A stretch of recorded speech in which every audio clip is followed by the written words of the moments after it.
Real number NCERT का solution में आज हम यहाँ देखेंगे एक्सरसाइज 1.1 में किस टाइप का क्वेश्चन होगा और कैसे उसको सॉल्व करेंगे। तो फर्स्ट नंबर का क्वेश्चन देखिए लिखा हुआ है, use Euclid division algorithm to find HCF of. First question है 135 एंड 225। तो 135 एंड 225 का एचसीएफ फाइंड करना है, लेकिन यूक्लिड डिवीजन एल्गोरिथम का यूज करके। तो इससे पहले वीडियो जो हम अपलोड किए हैं उसमें basic concept of real number में आपको बताए हैं कि यूक्लिड डिवीजन एल्गोरिथम किसको कहा जाता है और यूक्लिड डिवीजन लेमा किसको कहा जाता है। अगर आप में से कोई ऐसे हैं जो उस वीडियो को नहीं देखें तो आप पहले बेसिक कॉन्सेप्ट को जरूर देख लें, उसके बाद इस वीडियो को देखें, ज्यादा समझ में आएगा। और अगर आप देखे हैं तो आपको पता ही है कि यूक्लिड डिवीजन एल्गोरिथम और लेमा में क्या डिफरेंस है। लेमा प्रूवन स्टेटमेंट है, जिससे क्या करते हैं, जब क्वेश्चन को प्रूफ करना होता है तब उसका यूज करते हैं, लेकिन एल्गोरिथम का यूज करते हैं जब कुछ हम लोग को फाइंड करना होता है। तो चलिए हम लोग देखते हैं कि इसको कैसे हम लोग एचसीएफ फाइंड करेंगे। तो यहाँ दो नंबर है, एक 135 और एक दूसरा 225। तो जो स्मॉलर नंबर होगा उसको बी माना जाता है, ग्रेटर नंबर को ए माना जाता है। तो यहाँ हम सॉल्यूशन में देखिए, सबसे पहले आइडेंटिफाई करिए कि 225 इज ग्रेटर देन 135। तो देयरफॉर यहाँ a इक्वल टू मान लेना होगा आपको, a इक्वल टू मानिए 225 एंड b इक्वल टू 135। अब क्या करिए, अप्लाई करिए यूक्लिड डिवीजन एल्गोरिथम का। तो देखिए हम यहाँ लिखेंगे वी अप्लाइंग यूक्लिड डिवीजन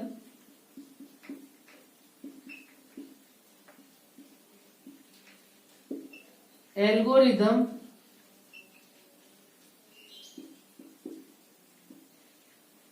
किसके लिए लगा रहे हैं वो भी लिख दीजिए। 4 देखिए 225 एंड 135। तो यहाँ लिखिए 225 एंड 135। ये नंबर आगे पीछे होने से कोई दिक्कत नहीं होता है। अब आगे देखिए क्या लिखना है कि a is equal to Euclid division algorithm का फॉर्मूला होता है a is equal to B Q plus R. अगर आप बार बार फॉर्मूला नहीं लिखना चाहते हैं तो डायरेक्ट लिखिए। a का वैल्यू होता है 220, यहाँ मान ली है 225 और इसके इक्वल टू b का वैल्यू 135। इसके साथ कोई नंबर मल्टीप्लाई होगा तो मल्टीप्लाई करिए 1 से, और जो बचेगा उसको आप यहाँ लिख दीजिए। तो 135 135 इसमें सब्ट्रैक्ट करेंगे तो 0 और यहाँ बचेगा 2 मतलब 12, तो ये बचेगा 9। देखिए 90 बच गया। अब क्या करेंगे, यहाँ 0 अगर नहीं आएगा, रिमाइंडर 0 नहीं होगा, तो यहाँ लिखेंगे since r is not equal to 0, r is not equal to 0। तो अब हम लोग को फिर से अप्लाई करना होगा। तो यहाँ लिखिए again we applying Euclid division algorithm, Euclid division algorithm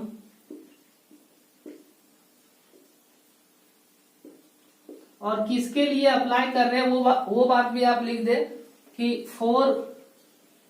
अब देखिए ये दोनों नंबर मीन्स अब जो b था वो हो जाएगा आपका a मीन्स 135 के लिए और एंड 90 के लिए। तो अब यहाँ क्या होगा कि ये 135 जो है अब डिवाइडेंट बन जाएगा। तो 135 के इक्वल टू अब लिखेंगे हम लोग 90 इंटू 1 प्लस 45। देखिए फिर से ये रिमाइंडर 0 नहीं आया, तो अब नेक्स्ट स्टेप हम लोग काम करेंगे, मतलब सेम प्रोसेस से चलेंगे कि r is not equal to 0। Again we applying Euclid division algorithm 4। अब लिखेंगे 90 एंड 45। तो ये लाइन यहाँ आप लिख ले। इसके बाद ये 90 जो होगा वो यहाँ हम लोग लिखेंगे 90 और इसके इक्वल टू अब लिखेंगे 45 इंटू 2 प्लस 0। और इस तरीका से देखिए यहाँ जो r का वैल्यू जो आया वो आ गया 0। अब जब r का वैल्यू 0 आ जाएगा काम करना बंद कर देंगे और एचसीएफ हो जाएगा आपका ये जो डिवाइजर है, मतलब b का वैल्यू जो है मीन्स 45 यहाँ एचसीएफ हो जाएगा। तो हम लोग नीचे लिख देंगे देयरफॉर एचसीएफ इक्वल टू, या आप ऐसे भी लिख सकते हैं कि HCF of 135 and 225 equal to 45। तो हम यहाँ सिर्फ लिख दिए HCF इक्वल टू 45 और ये हो गया आंसर।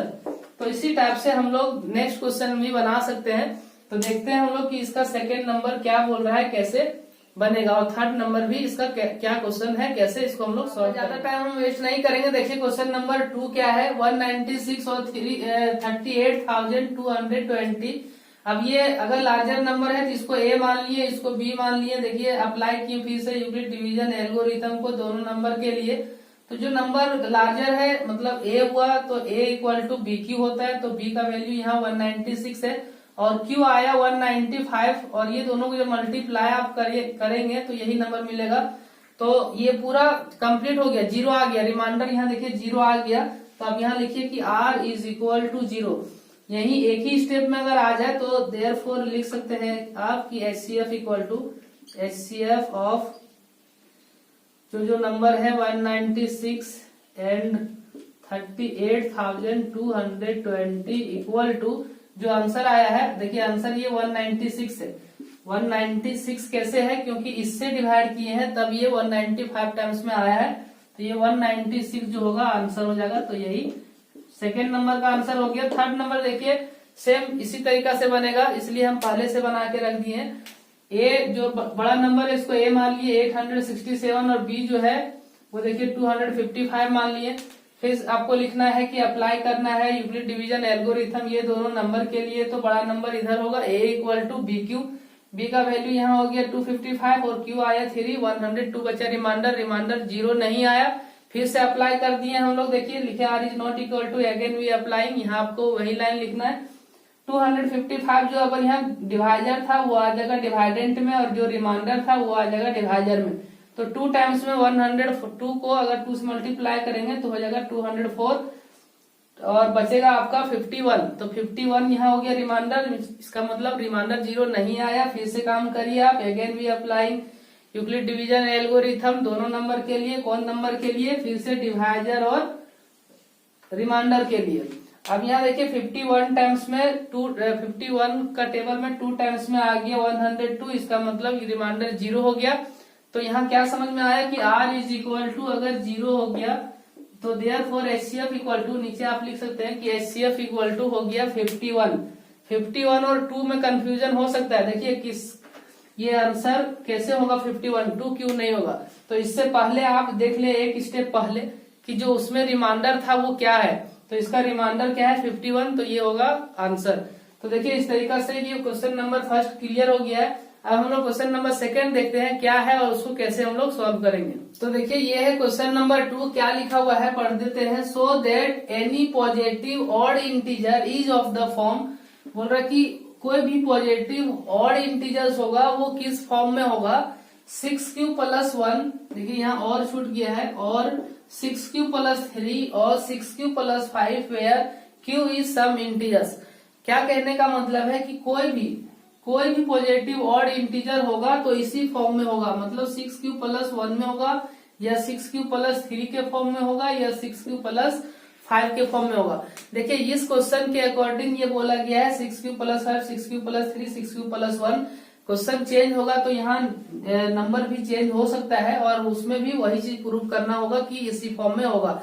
बड़ा यूनिक टाइप का क्वेश्चन ये होता है।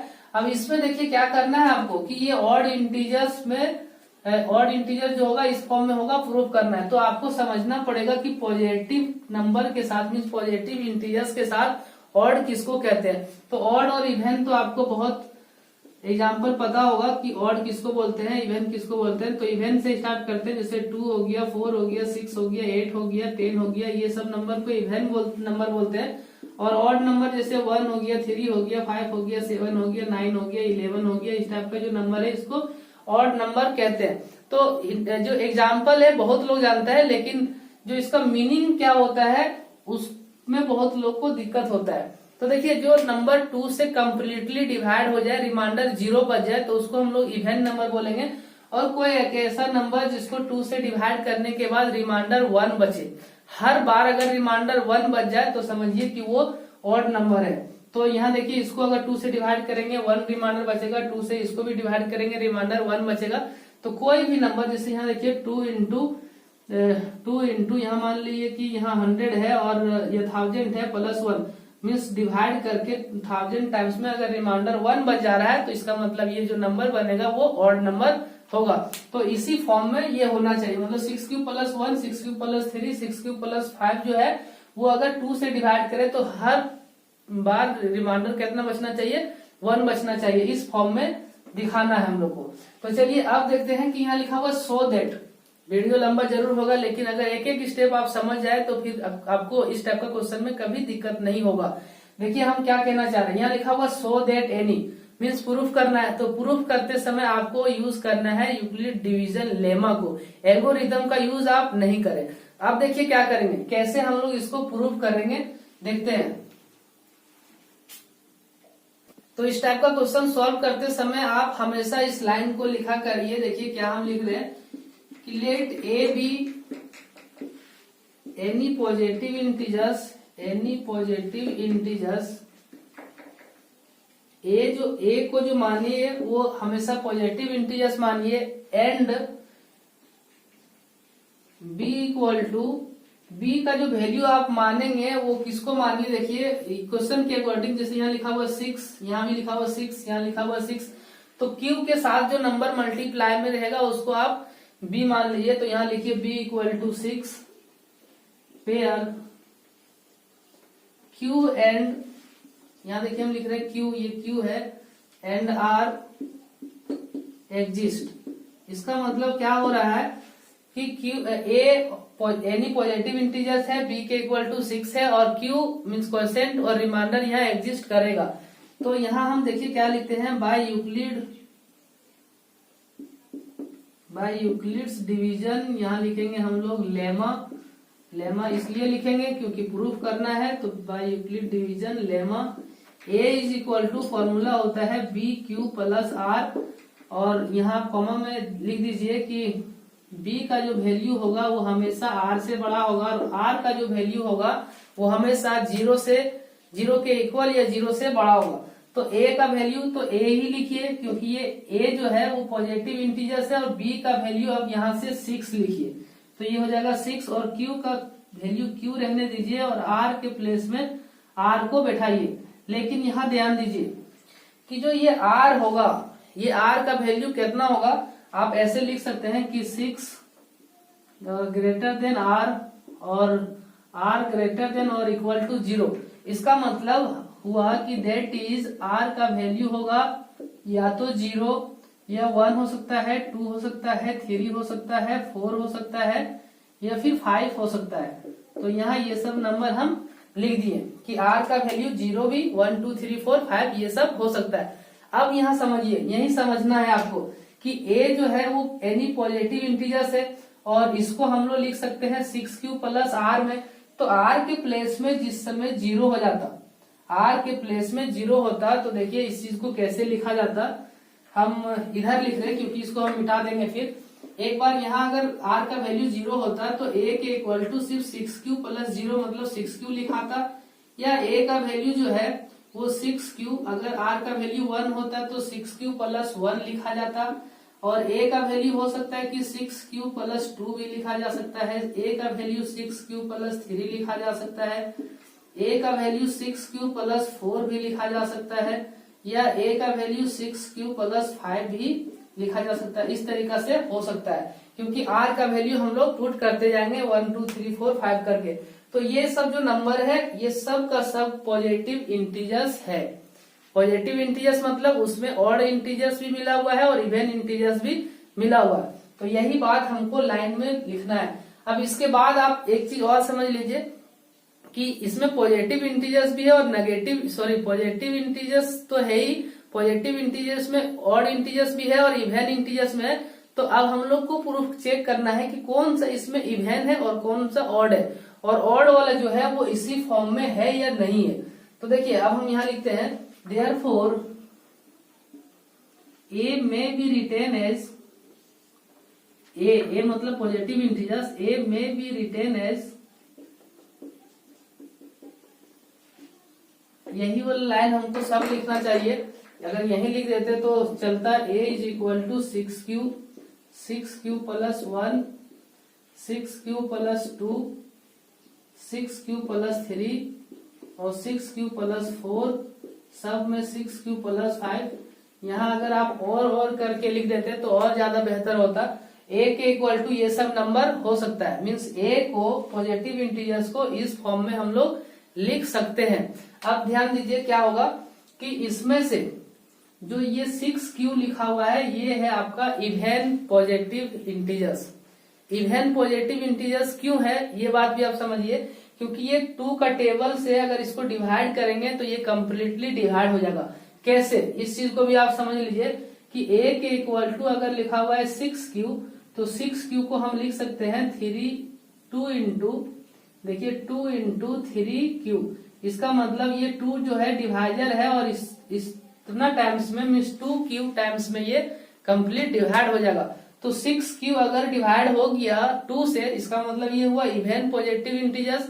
और इसके बाद देखिए रिमाइंडर इसमें 2 अगर आ गया है 6q प्लस 2 तो ये भी हो गया आपका, ये जो 6q प्लस 2 दिख रहा है ये भी हो गया आपका even positive integers.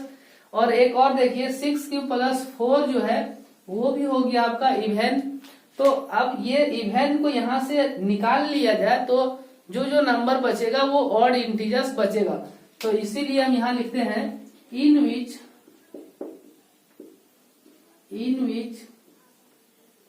6q, 6q plus 2 and 6q plus 4 are positive even integers. Positive even integers. Therefore नीचे लिखना है therefore के बाद क्या लिखना है देखिए therefore 6q plus 1, 6q plus 3 and 6q plus 5 is the form of क्या लिखेंगे पॉजिटिव ऑड इंटीजर्स। बस यही लिख देंगे हम लोग नीचे और लिख देंगे हेंस प्रूफ। तो यहाँ हम लिख देते हैं कि 6q प्लस 1, 6q प्लस 3 और 6q plus 5 is the form of इसका फॉर्म है ये ऑड पॉजिटिव इंटीजर्स का, मतलब पॉजिटिव ऑड इंटीजर्स। तो ये हो गया आपका, ये बात प्रूफ हो गया। अब एक चीज और आप समझ लीजिए क्या कहना चाह रहे हैं। अब यहाँ 6q प्लस 1, 6q प्लस 3 और 6q प्लस 5 के प्लेस में अगर ये चीज लिखा हुआ होता कि आप प्रूफ करिए, देखिए यहाँ इवन के जगह पे ऑड के जगह पे इवन कर देता तो क्वेश्चन में यहाँ हो जाता 6q और 6q प्लस 2 और 6q प्लस 4, इस टाइप से क्वेश्चन आपको मिलता। तो आप क्या करते हैं, एकदम सेम प्रोसेस से चलते आप, let A B any positive integers B equal to 6, सब कुछ सेम लिखते, यहाँ से लेकर यहाँ तक भी सेम लिखते, यहाँ तक भी आप सेम लिखते। सिर्फ चेंज कहाँ होता कि इन विच इसमें से जो 6q प्लस 1 है वो आपका ऑड है, 6q प्लस 3 जो है वो ऑड है, 6q प्लस 5 जो है वो ऑड इंटीजर्स है। तो अब जो बच गया देयरफॉर जो बच गया वो हो गया आपका, क्या हो गया, जो यहाँ बोला गया है इवन इंटीजर्स। तो और एक चीज और देखिए, यहाँ क्वेश्चन जो 6q है ये चेंज भी हो सकता है कभी कभी। क्या चेंज हो सकता है, जैसे यहाँ आपका लिखा हुआ रहे 4q, देखिए हो सकता है कि यहाँ 4q लिखा हुआ रहेगा, 4q प्लस 2 लिखा हुआ रहेगा, तो 4q प्लस 4 नहीं लिखा हुआ रहेगा। क्यों नहीं लिखा हुआ रहेगा इस बात को भी हम समझा देते हैं, क्योंकि 4q प्लस 4 रहेगा तो रिमाइंडर 4 कहला रहा है, तो 4 से डिवाइड करते समय रिमाइंडर 4 नहीं हो सकता है, तो ये आपको नहीं मिलेगा। तो अगर यहाँ 4 होता मीन्स 4q और 4q प्लस 2 तो कैसे बनाते इस चीज को आप समझ लीजिए। Let A B any positive integers and B is equal to, आपको अबर मानना होता ये 6 नहीं यहाँ 4, और 4 मान के चलते तो by Euclid division algorithm same चीज लिखते, यहाँ सिर्फ आपका हो जाता 4, और जब यहाँ 4 हो जाएगा तो देखिए ये क्या हो जाएगा 6, यहाँ 4 हो जाएगा, और जब ये 4 होगा इसका मतलब रिमाइंडर आपको यहाँ 4 नहीं मिलने वाला और 5 नहीं मिलने वाला है, 0 1 2 3 भी मिलने वाला है। तो अब यहाँ लिखते हैं कि ए में बी रिटेन एज मीन जो पॉजिटिव इंटीजर्स है उसको किस तरीका से हम लिख सकते हैं। तो यहाँ होता है आपका 4q plus 1, 4q plus 2, 4q plus 3 तक, उसमें से आपको यहाँ देखिए इवन इंटीजर्स के फॉर्म में पूछता तो ये वैल्यू, तो उसमें से आपको क्या लिखना होता है कि इन विच जो ऑड इंटीजर्स दिख रहा है जैसे 4q+1 और 4q+3 उसको बाहर निकाल दीजिए, और जो बचा देयरफॉर 4q+2 और 4q जो है वो पॉजिटिव इवन इंटीजर्स है। तो इस टाइप का क्वेश्चन आ सकता है एग्जाम में, सिर्फ नंबर यहाँ चेंज करके। अगर वीडियो अच्छा लग रहा है और समझ में आ रहा है तो लाइक जरूर करिए, और कोई दिक्कत रह गया है तो कमेंट में आप बताइए। आपको लग रहा होगा कितना होच-पोच कर दिए सर आप, तो जिस समय हम पिछला वीडियो मतलब पिछला क्वेश्चन बनाए थे उसको पॉज करके आप उसको लिख सकते हैं और इस टाइप का क्वेश्चन को खुद आप ट्राई कर सकते हैं। इस वीडियो में इतना ही रहने देते हैं क्योंकि इस क्वेश्चन की वजह से वीडियो थोड़ा लंबा हो गया है।